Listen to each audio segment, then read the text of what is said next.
In 1824, the Burmese Empire was at war with the British Empire.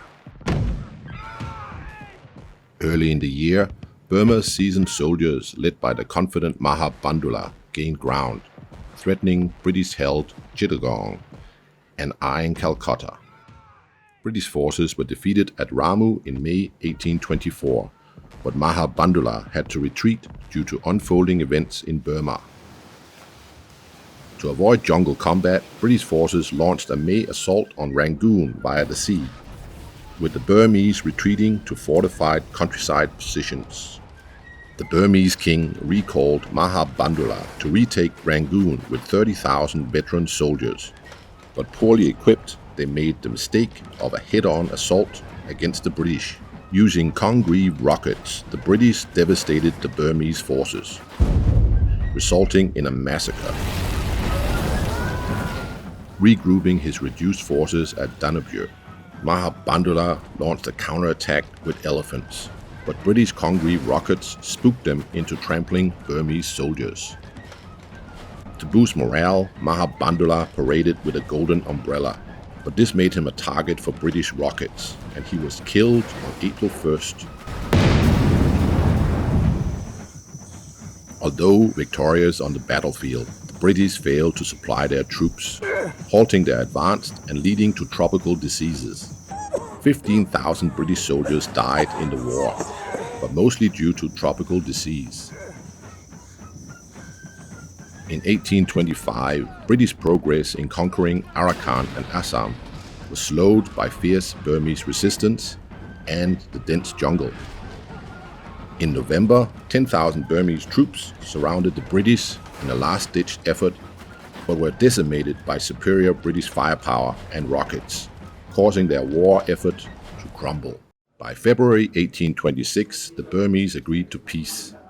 In the Treaty of Yandabo, they agreed to surrender the areas of Arakan, Assam, Manipur, and the Tenasserim coast to the British, as well as pay £1 million in reparations. The Burmese king's diplomatic effort to regain Tenasserim was denied by the British.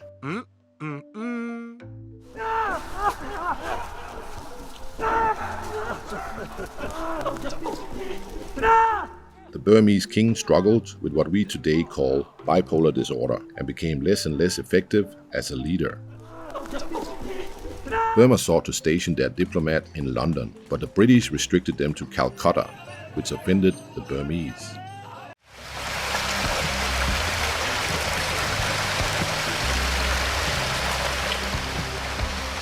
In 1830, the British envoy won over King Boyador with his charm.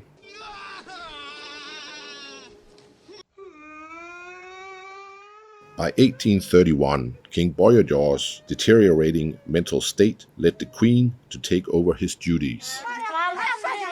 Burma's final Yandabo Treaty payment in 1832 impoverished the nation and caused internal conflict due to high village taxes.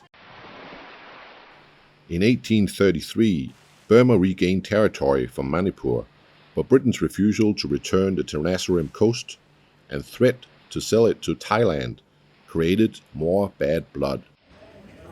By 1834, Dharawati, King Boyador's brother, had become fiercely hostile to the British. By 1835, the king's mental health worsened, and the Queen, growing more powerful, placed her low-born relatives in positions of power, causing resentment at court. The Moulmein Chronicle, the first English newspaper in British-held Burma, was published. In 1837, Dharawati staged a coup which deposed King Boyador. He was placed under house arrest until his death in 1845, while the Queen and her family were executed. In 1838, the British ambassador left, claiming King Dharawati's hostility made life intolerable, with flooded living quarters in the rainy season. The king's purchase of modern muskets and cannons worried the British about war. However, he claimed they were for law and order and defense against Thailand.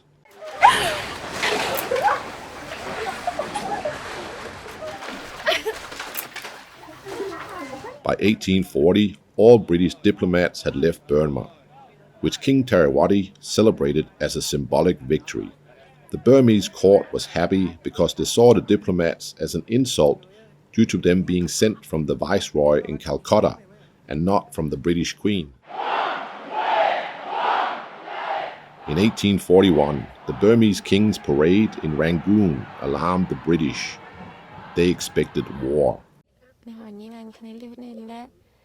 When he became king, Tharawati expanded his number of wives from 16 to 100. This became part of his downfall, as one of his new junior queens plotted against him. This drove the king into showing the same bipolar disorder that King Boyador had suffered from. The king's son now began to act in his father's place as regent. In 1844, Burmese women were banned from meeting foreigners in Rangoon. The British were furious. In Burma's land, my love denied, a soldier's anger deep inside. In 1845, King Tharawati's mania was so severe that he needed to be put under permanent restraint. In 1846, King Tharawati died, and his son became the new king. The new king focused on building Buddhist monasteries and pagodas. However, he allowed corruption, leading to many courtiers being killed for the enrichment of others. The British Empire was at its peak, having just won the Opium War with China and consolidating its rule over India. The British elite universally believed in the benefits of empire, promoting free trade, better government, and Christianity.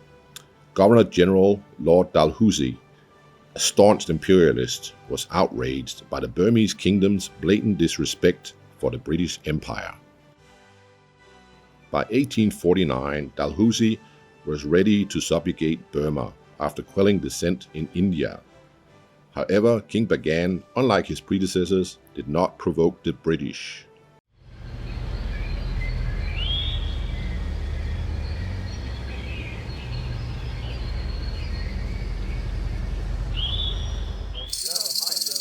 Rangoon was teeming with British merchants and missionaries, both eager for more British control.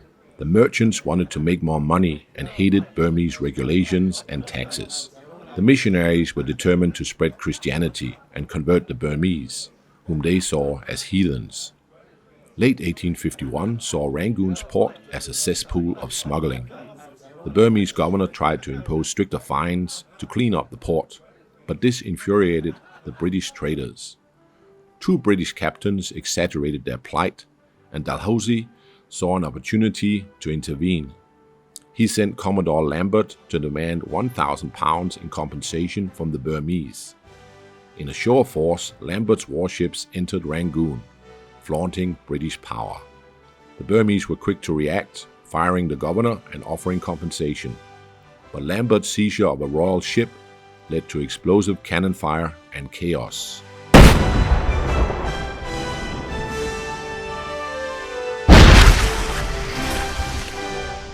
Spotting an opportunity, Dalhousie now demanded £100,000. The Burmese king was stunned, making war certain. In 1852, Britain invaded Burma, now facing a significantly weaker Burmese army than in 1824. Resistance was brief, and the British soon took Rangoon and Lower Burma. Lord Dalhousie, backed by the British government, annexed Lower Burma, joining Tenasserim with Arakan and landlocking the Burmese Empire. In 1853, King Bagan was deposed and replaced by his half-brother Mindon. King Mindon opposed war with the British Empire and tried many times to regain Lower Burma through diplomacy. Mindon became very active trying to befriend the British, but they insisted on keeping control of Lower Burma. Therefore, although fighting stopped, no peace was made. In 1854, Burmese rebels used guerrilla warfare to harass the British. This made it hard for them to control Lower Burma. King Mindon proved to be a wise statesman and modernizer. Unlike his predecessors, his rise to power didn't lead to executions of rivals. Despite feelings running high against the British, he avoided war as he knew Burma could not win. The former king Bagan was allowed to live in a stately home under house arrest and was treated with respect. King Mindon, who was a devout Buddhist and hated seeing his people suffer, tried to stop the Lower Burma insurrection against the British. When famine struck, he also sold his rice reserves to the British at a discount. The Burmese capital was officially moved to Mandalay. Since the British and Burmese empires were still officially at war, the British did not send an ambassador to King Mindon's court. Instead, King Mindon hired a Scottish merchant and 2 British officers as his personal advisors. King Mindon replaced the old barter system with a new currency. He also regulated foreign trade for tariff revenue and modernized gem mining and lumber industries.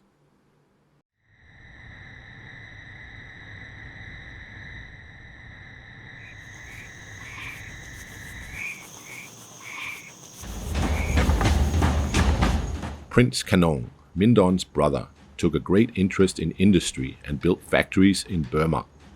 He aimed to modernize the army by sending scholars to France and Italy to learn new techniques. Foreign merchants in Rangoon were unhappy with the Burmese king's restrictions in Upper Burma. They sought free travel and trade. They viewed Burma as a gateway to China. In 1862, a trade treaty allowed British merchants to trade freely in Upper Burma. Although the British also granted Burmese access to Lower Burma, Burma did not really have any capitalists who could benefit. It was a very unequal treaty and was mostly a goodwill gesture by King Mindon towards the British. The Bombay-Burma Trading Corporation, owned by a Scotsman, secured a lucrative timber concession in 1863. British merchants had long wanted Burma's teak resources and were now finally tapping into them. A railway concession was granted to a British firm in 1864. This would allow Britain to build a railway to China. In 1865, the Burmese kingdom was in financial crisis due to heavy spending on the palace and army, as well as reduced income from lost lands. The British also pushed for lower import duties. Efforts by the king and Kanong to boost tax revenue caused unrest. King Mindon's choice of his brother Kanong as his successor was resented by King Mindon's sons. Their ambition and the social unrest combined to incite a rebellion. In August 1866, 2 of King Mindon's sons stormed a council meeting. They brutally decapitated their uncle, Prince Kanong. They then paraded his head on a spike around the palace. King Mindon, who had been supervising pagoda construction outside Mandalay, re-entered the city with loyalist officers. They battled the princes and their allies inside the palace. In the heat of battle, the princes realized that they couldn't succeed in killing their father. Defeated and bloodstained, they fled, taking one of the king's ships down the Irrawaddy River. The 2 princes raised an army and fought their way north again. Additionally, one of Kanong's sons also rebelled against King Mindon. Fighting on 2 fronts, Mindon used new steamships to move his troops effectively, securing victory in October 1866. In 1867, Burma made another trade deal with Britain, which ended royal monopolies in favor of free trade. In exchange, the Burmese could buy modern weapons from British merchants in Rangoon. After the death of Kanong, King Mindon took less interest in reform, but reform was not dead. Now some of the scholars who had studied abroad came back to Burma and became part of the government. The Myosa of Pyongyang, educated at the Sorbonne in Paris, continued Kanong's work of industrializing Burma. But the most important reformer was the de facto prime minister, Kinwun Mingji. He was a determined modernizer who aimed to create a Burmese government centered around ministers rather than the royal court. He believed this change was crucial to maintaining Burma's independence.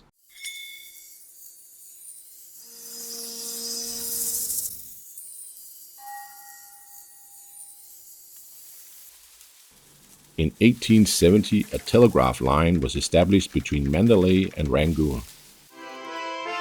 In 1871, Kinwon Minji went on a European tour, which included Italy and France. He signed treaties with these countries. In London, he met Queen Victoria, but the Burmese wish to have an ambassador in London was still denied. This was now a double insult, as Britain had already allowed Thailand to have an ambassador in London. Burma was being treated as a third-rate power. In 1872, the Irrawaddy Flotilla Company, owned by British merchants, established a trade route to China via Burma. In 1873, a rebellion broke out in Karenni State. King Mindon tried to suppress it, but the British, eyeing the teak-rich area, opportunistically supported the rebels. Struggling with low finances, King Mindon found it difficult to resist British demands for Karenni independence. In 1875, to appease the British, King Mindon granted independence to Karenni State. The British diplomat then raised the shoe question. He objected to the cultural practice of removing his shoes before the Burmese king. He wanted to keep his shoes on, which was a massive sign of disrespect for Burmese tradition and beliefs. King Mindon, growing old and weak, feared appointing a successor would lead to another assassination, as happened with his brother.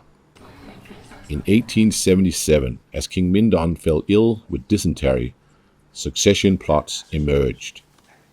Kinwon Minji desired a weak king for greater control and modernization, while a powerful court faction favored the king's younger son, Thibor.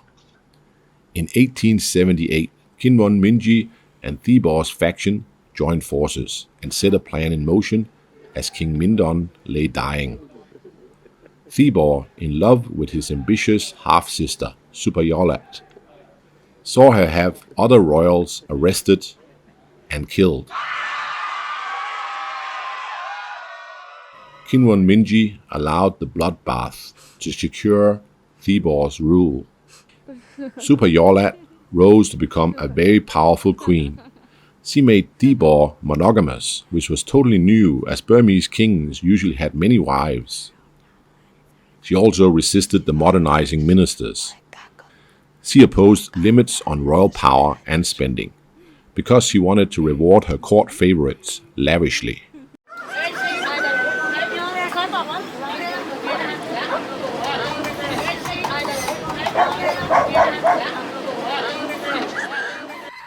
By 1880, Burma's finances were poor. Poor cotton harvests and British free trade undercut local manufacturing. Supayolat and Thibor introduced a state lottery to compensate, which put many into debt. In 1880, the state lottery had to be abolished. In 1881, Burma tried to renegotiate the free trade treaty with Britain to impose more import duties, but negotiations failed. This failure ended Kinwon Minji's influence, as Thibor remained under Queen Supayolat's strong influence. After Britain refused to renegotiate the trade treaty, Queen Supayolat sought a deal with France. The intense colonial competition between Britain and France, both expanding in Africa and Asia, made this move arouse British suspicion. In 1883, French military advisors were invited to help modernize the Burmese army, introducing European drill practices and tactics. With Lower Burma lost, Upper Burma had to import rice. Poor harvests led to sharp price increases, causing unrest and lawlessness. Bandits controlled the countryside and Mandalay's suburbs. Meanwhile, the court still held lavish feasts. By 1885, Upper Burma's famine and breakdown in law and order pushed immigrants to British territory. Britain wanted war. They used the fine imposed against the British-owned Bombay-Burma Trading Corporation as justification. Britain demanded the fine be cancelled and total control over Burma's foreign relations. Burma had to refuse this to maintain its independence. At this time, the British Secretary of State for India was Randolph Churchill, father of the famous Winston Churchill. During a general election campaign, Randolph Churchill believed a quick colonial war with Burma would boost the Conservative government's chances, and he decided to go to war. The sun shall never set on the British Empire. Attacking with steamers up the Irrawaddy River, the British avoided dense jungle terrain. The Burmese, unprepared and surprised by the speed of the advance, offered limited resistance. We're on the road to Mandalay. Aye, mate, on the road to Mandalay. British propaganda, claiming to liberate the Burmese from King Thibaw, further weakened resistance. They also tricked the Burmese by parading a fake prince. This made some Burmese people think the invaders were only there to help a new Burmese king onto the throne. After just 2 weeks, the British reached Mandalay, where King Thibaw quickly surrendered. The British auctioned off vast amounts of weapons and ammunition found inside the palace. Thibaw and Supayolat were exiled to India. Right, chaps, we are staying. God save the Queen. At the beginning of 1886, Randolph Churchill presented Queen Victoria with a new gift. She was now the ruler of all of Burma. Instead of installing a new king, the British decided to annex the entire country, making Burma part of British India. Former Burmese soldiers, angered by British deception about installing a new king, and driven by nationalism, began a guerrilla war against the British. The British kept 20,000 colonial troops in Upper Burma and built new prisons for thousands of rebels.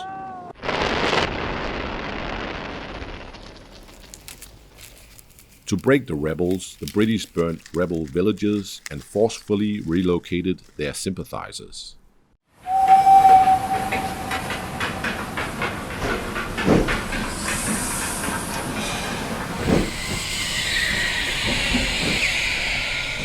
In 1890, Rudyard Kipling published a poem that would become the most famous poem in all of world history. The poem was about Burma, the road to Mandalay. By the old Moulmein pagoda looking lazy at the sea, there's a Burma girl a-settin', and I know she thinks of me, for the wind is in the palm trees and the temple bells they say, "Come you back, you British soldier, come you back to Mandalay." Come you back to Mandalay where the old flotilla lay. Can't you hear their paddles chunking from Rangoon to Mandalay, on the road to Mandalay where the flying fishes play, and the dawn comes up like thunder out of China, cross the bay?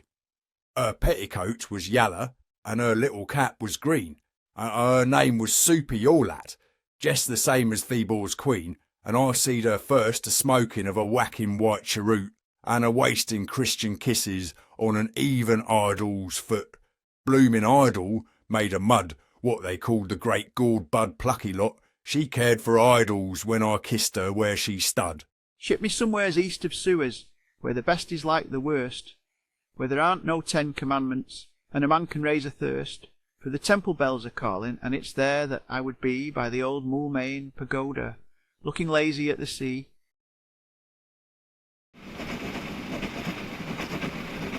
In 1891, major irrigation works were undertaken to improve Burmese agriculture, and the railway from Rangoon to Mandalay was completed. In 1892, British businesses started to exploit Burma's mineral wealth. The once royal monopoly on ruby mines was now part of the free market. In 1893, with Burma now part of India, Indians freely traveled there. Many became moneylenders or laborers, causing resentment among the indigenous Burmese. In 1894, Burma Oil became another British company exploiting Burma's natural resources for significant profit. In 1895, construction began on St. Mary's Catholic Cathedral in Rangoon.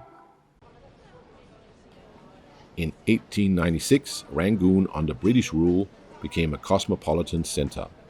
British, Indian, and Chinese capitalists formed a new elite. At the other end of the social scale, Indian laborers were drawn to the higher living standards. In 1897, Sir Frederick Fryer was appointed Chief Commissioner for Burma.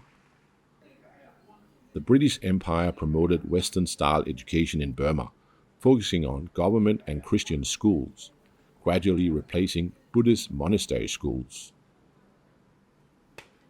By 1899, the improvement in Burmese agriculture had turned Burma into the world's largest rice exporter.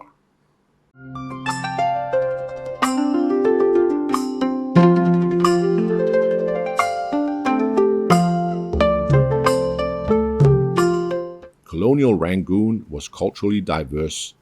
55% of Rangoon were Indian, 30% were native Burmese, and the rest were Chinese, Armenian, and Jewish. British administrators who held the top positions congregated at the whites-only Pegu Club. The Strand Hotel, built by the Armenian Sarkis brothers, who also built the Raffles Hotel in Singapore, opened in Rangoon in 1901. Despite British vaccinations, thousands of Burmese people died from the bubonic plague that killed 15 million in India in the early 1900s. Burma's economic prosperity did not benefit the native Burmese, who felt exploited by Indian moneylenders and undercut by Indian laborers. The British only allowed minorities like the Kachin and the Karen to serve in the army. As young Burmese men struggled to compete with Indian migrants for jobs, many turned to crime. In 1905, the Secretariat building, the seat of British power in Burma, was completed in Rangoon. The Young Men's Buddhist Association, also called the YMBA, was established in 1906 to promote Buddhist values. Initially, it focused on religion, art, and literature. Later, it would shift to political activism against British rule. In 1907, the Grand Sofair building, constructed by Jewish businessmen from Baghdad, opened in downtown Yangon. By 1908, the Burmese were marginalized in all aspects of life. Europeans and other Asians controlled the economy. British officials governed from the Secretariat and the Pegu Club, and missionaries spread Christianity, diminishing Buddhism. This led to growing Burmese nationalism. Ironically, one of the early Buddhist preachers who criticized the spread of Christianity in Burma was U Damaloka, an Irish-born migrant worker who had converted to Buddhism and traveled around Burma preaching against Christianity.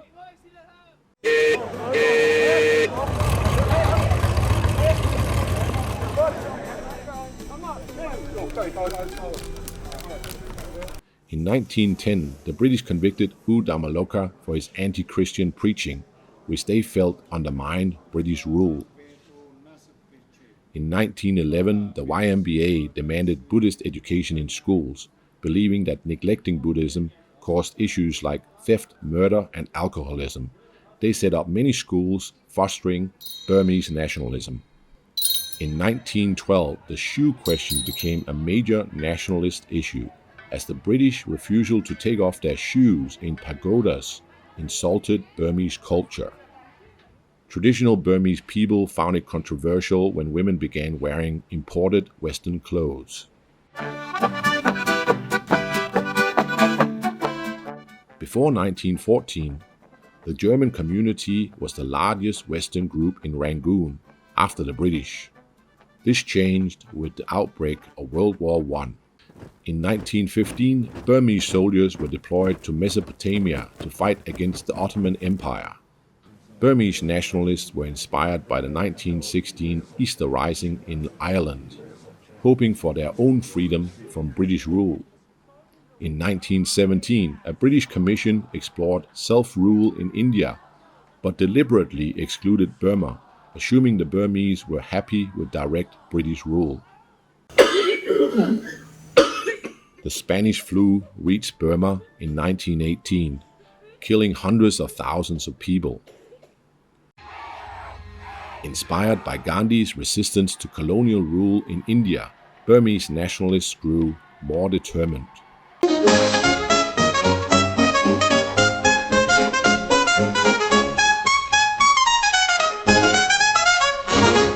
In 1920, Rangoon University opened and Burmese students went on strike to protest having only British professors. Love and Liquor, the first Burmese feature film, premiered in Rangoon in 1921. Throughout the 1920s, Burma's film industry became one of the most vibrant and prosperous in Asia. One of the richest men in Burma, Chinese businessman Lim Chin Chong, built the magnificent Chin Chong Palace in Rangoon before his death in 1923. In 1923, George Orwell worked as a police officer in Burma. He stayed for 5 years and wrote the book Burmese Days. In this book, he heavily criticized British colonialism and its negative impact on both the Burmese and the British. The sooner we leave this country, the better.